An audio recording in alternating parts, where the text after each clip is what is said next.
నమస్తే నేను మీ Gopi welcome back to our channel. ఈరోజు మనతో వచ్చేసరికి ప్రముఖ నిర్మాత నటికుమార్ గారు మన ముందు ఉన్నారు. సార్ నమస్తే సార్. నమస్తే నమస్తే. మరి తెలంగాణలో ఈ ఫోన్ ట్యాపింగ్ అనేది ఒక కొలికి వచ్చేటట్టే తెలియదు. ఈరోజు కిషన్ రెడ్డి గారు ఏమన్నారంటే ఈ ఫోన్ ట్యాపింగ్ బాధ్యత మొత్తం కేసీఆర్దే అన్నారు. అది ఏ మేరకు వాస్తవం? ఆయన సెంట్రల్ గవర్నమెంట్లో ఉన్నాడు కదా. ఇంతకుముందు సెంట్రల్ గవర్నమెంట్లో ఉంటేప్పుడు ఫోన్ ట్యాపింగ్ జరిగేటప్పుడు ఇంటెలిజెన్స్ రిపోర్ట్ రాదా, ఇంటెలిజెన్స్ రిపోర్ట్ రాదా, ఎవరు ఫోన్ ట్యాపింగ్ జాబ్ చేసిన సెంట్రల్ గవర్నమెంట్లో మినిస్టర్గా ఉన్నప్పుడు ఆ మాత్రం తెలియదా? అంటే మీ ఇద్దరు కలిసికట్టుగా చేసి కలిసికట్టుగా మాట్లాడి అంత డ్రామాలు ఆడుకుంటూ ఇప్పుడు కలిసికట్టుగా పోటీ చేస్తూ కలిసికట్టుగా డైరెక్ట్గా ఇండైరెక్ట్గా మీరు పోటీ చేస్తూ ఈరోజు మీరు కేసీఆర్ గారి బాధ్యత అంటే ఎలక్షన్స్ ఉంటాయి. ఇది 5 సంవత్సరాలు మీరు ఉన్నారు కదా. మేరుగడ్డ డ్యామ్ కుంగిపోయిందన్నారు, మీరు కేసు పెట్టారా? వాళ్ళ మీద మొత్తం టోటల్ 1,00,000 కోట్లు కుంభకోణం అన్నారు, మీరు ఏమైనా కేసు పెట్టారా? సిబిఐ విచారణ జరిపించమన్నారా? ఏ రోజున సెంట్రల్ గవర్నమెంట్ 5 సంవత్సరాలు మీరు వాళ్ళకి సపోర్ట్ చేయకుండా ఉంటే మీరు కేసులు పెట్టి ఉండాలి కదా. మరి కిషన్ రెడ్డి గారు ఇప్పుడు ఎందుకు ముసలి కన్నీరు కాలుస్తున్నారు? ఈరోజు కేసీఆర్ గారు తప్పు. ఇప్పుడు కవిత గారిని అరెస్ట్ చేశారంటే కవిత గారిని అరెస్ట్ చేయడం, కేజ్రీవాల్ గారిని అరెస్ట్ చేయాలి. కేజ్రీవాల్ గారిని మొత్తం టోటల్గా లోన్ ఇస్తే ఒక 100 సీట్లు మేము గెలవచ్చు, 100 సీట్లు పైన గెలవచ్చు అనే ఉద్దేశంతో ఇక్కడ మొత్తం వేశారు, అక్కడ కేజ్రీవాల్ని అరెస్ట్ చేశారు. అంతే కదా. మీరు దాంట్లో మరి ఏదో కొత్తగా మీరు చెప్పినట్టు ఉంటుంది. కవిత గారిని ఆల్రెడీ మీకు ఇంకా 10-15 రోజులు వదిలేస్తారేమో. ఇప్పుడు బీజేపీ టీఆర్ఎస్ కలిసి పనిచేస్తున్నాయంటారా? డైరెక్ట్గా ఇండైరెక్ట్గా బీజేపీకి ఎప్పుడు సపోర్ట్గానే టీఆర్ఎస్ ఉంది. ఇది వాస్తవం. కాంగ్రెస్కి ఏనాడు సపోర్ట్ లేదు. ప్రజాకూటమి ఇండియా కూటమిలో ఏ రోజు లేదు.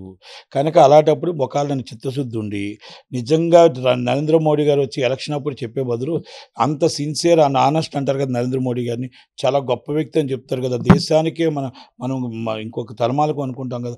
అలాంటి వ్యక్తి వచ్చి నన్ను పార్టీలోకి మాకు ఎన్డీఏలో తీసుకోండి, మాకు మా అబ్బాయిని సీఎం చేయండి అని అడిగారు అని అంటున్నారు. ఆయన చేసిన తప్పులు మేము కుటుంబ పాలన ఇవ్వము అంటారు. మీరు మొత్తం టోటల్గా ఇన్ని కుంభకోణాలు జరిగాయి అంటారు. మీరు చిత్తశుద్ధితో మీరు సిబిఐ ఎంక్వైరీ మీరు ఎందుకు వేయలేదు? మీరు ఇంటెలిజెన్స్లో మీకు ఆటోమేటిక్గా మీ సంతోష్ గారి మీద కానీ ఇలా మీద కానీ ఆల్రెడీ ట్యాపింగ్ జరిగిందని పట్టుకున్నప్పుడు ఆ ట్యాపింగ్లో మీకు ఆల్రెడీ మీకు రిపోర్ట్ ఉంటుంది. సెంట్రల్ గవర్నమెంట్ కంపల్సరీ రిపోర్ట్ ఉంటుంది. పలానా ఫోన్ ట్రాప్ అవుతున్నాయి అనేది వాళ్ళకి అజ్ఞాత పరిజ్ఞానం ఉంటుంది కాబట్టి వాళ్ళ దగ్గర ఉంటాయి. ఎవరి దగ్గర ఉండకపోవచ్చు. సెంట్రల్ గవర్నమెంట్ మరి ఆ రోజు కేసు ఎందుకు రిజిస్టర్ చేయలేదు? ఆ రోజు మేడిగడ్డ కుంగిపోతుందని చెప్పేసి కేసు రిజిస్టర్ చేయలేదు. 1,00,000 కోట్ల కుంభకోణం జరిగిందంటే అప్పుడు కాళేశ్వరం మీద ఎందుకు కేసు రిజిస్టర్ చేయలేదు? చాలా మొత్తం కేటీఆర్ గారు ఎన్నో అరాచకాలు చేశారంటే కేసు ఎందుకు రిజిస్టర్ చేయలేదు? మరి అలాగే చాలా అరాచకాలు ఉంటప్పుడు ఒక్కనాడైనా సెంట్రల్ గవర్నమెంట్ మీద ఎంక్వైరీ రిపోర్ట్ చేసిందా? ఒక్కనాడైనా సరే ఒక ఐపీఎస్తో రిపోర్ట్ చేసిందా? మీరు ఒక్కనాడైనా సిబిఐ విచారణ జరిపించారా? ఈటీ విచారణ జరిపించారా? ఇవన్నీ మనం ఆలోచించుకోవాలి.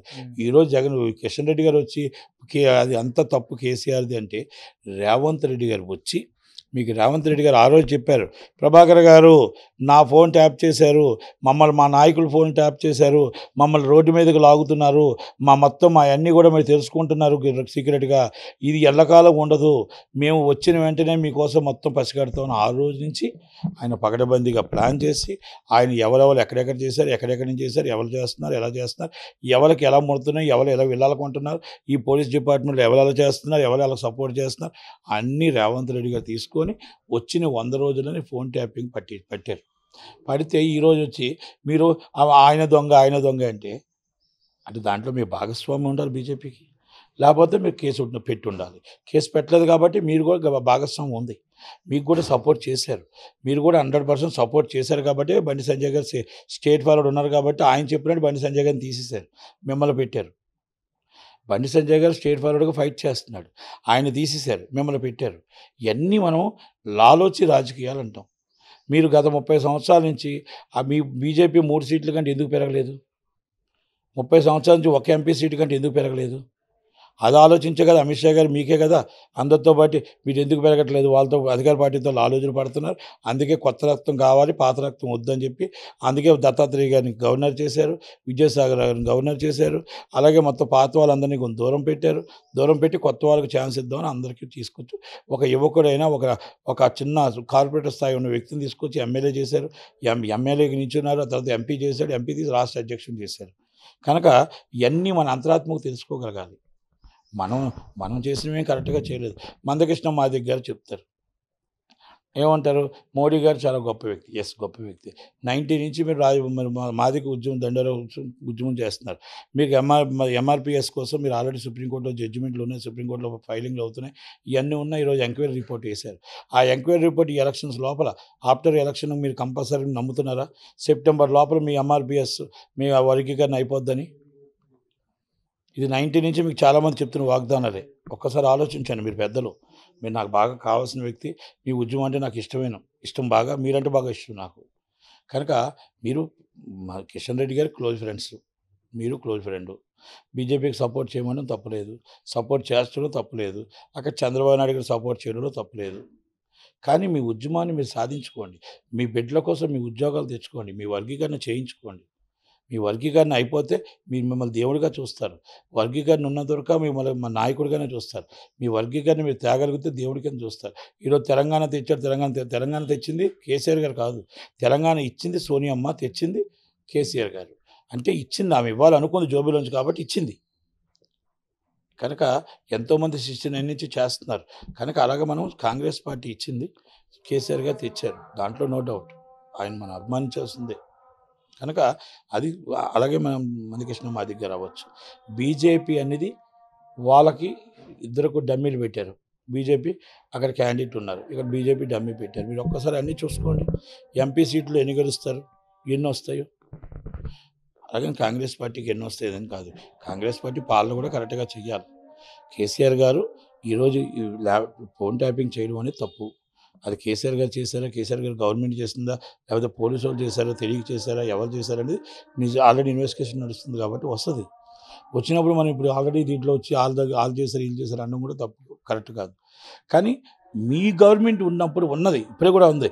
మీరు ఎంక్వైరీ చేయకుండా, మీరు ఆల్రెడీ మీకు ఇంటెలిజెన్స్ రిపోర్ట్ మీరు బయట పెట్టకుండా వాళ్ళని ఇప్పుడు చెప్పడం ఏంటి విడ్డూరం? కాకపోతే అంటే కాంగ్రెస్ని మీరు బ్లేమ్ చేద్దామనే కదా. ఇదే ఫోన్ ట్యాపింగ్ విషయంలో రకుల్ ప్రీత్ సింగ్ ఎవరైతే హీరోయిన్ ఉన్నారో, కేటీఆర్ గారికి రకుల్ ప్రీత్ సింగ్కి ఈ ఫోన్ ట్యాపింగ్ మధ్య ఏదో జరిగింది, ఇద్దరి మధ్య కమిట్మెంట్ జరిగింది అన్నారు. ఆ కమిట్మెంట్లో భాగంగా ఆమెకి ఒక విల్లా కూడా కొనిచ్చాను అని అంటున్నారు. బయట వ్యాఖ్యలు జరుగుతున్నాయి. దాని మీద మీరు ఏమంటారు? తప్పు. నాకు తెలియని నేను మాట్లాడను. అలాంటి వాటిలో నేను ఒక ఆడపిల్ల మీద బయట వ్యాఖ్యలు సార్. అమ్మాయికి పెళ్ళి అయిపోయింది, ప్రజలు అంటున్నారు. ఆ అమ్మాయికి పెళ్ళి అయిపోయింది, రకుల్ ప్రీత్ సింగ్ పెళ్ళి అయిపోయింది, ఆ అమ్మాయికి పెళ్ళి అయింది కాబట్టి అమ్మాయి హ్యాపీగా ఉండాలి, బాగుండాలి అని కోరుకుందాం. ఆడపిల్లల మీద మనం తప్పు జరిగింది ప్రజలు అంటున్నారు. బయట ప్రజలు ఎవరైనా రోడ్డు మీద నాలుగు లేని రోడ్లు బోళ్ళు అంటుంటాయి. అలాంటి మనం పట్టించుకోకూడదు. ఆడపిల్ల ఎవరింటికైనా ఆడపిల్లకి తప్పు జరిగిందా, ఒప్పు జరిగినా కూడా ఇలా బయట బహిరంగంగా మాట్లాడకూడదు. ఆ పిల్లని అవమానించడం కరెక్ట్ కాదు. అది జరిగిందా జరగలేదా ఎవరికి తెలియనప్పుడు మనం ఇది కరెక్ట్ కామెంట్లు కావు. పకడ్బందీగా మొత్తం సాక్ష్యాలు కావాలి, ఎక్కడెక్కడి నుంచి వచ్చింది, ఎలాగొచ్చింది, కోర్టుకు ఛార్జ్ షీట్ సబ్మిట్ చేయాలి, కోర్టుకి మొత్తం టోటల్ సాక్ష్యాలు సబ్మిట్ చేయాలి. ఒకవేళ మనం అరెస్ట్ చేసామంటే వాళ్ళు బయటికి వెళ్ళకుండా 3 నెలలు 4 నెలలు ఉండేటట్టు, శిక్ష పడేటట్టు కరెక్ట్గా చేయాలి. ఇది వెరీ ప్రెస్టీజియస్ కేసెస్ కాబట్టి ఇవన్నీ కొంత టైం పడుతుంది, అంత రాత్రి అవ్వదు. Okay sir, thank you sir. Thank you.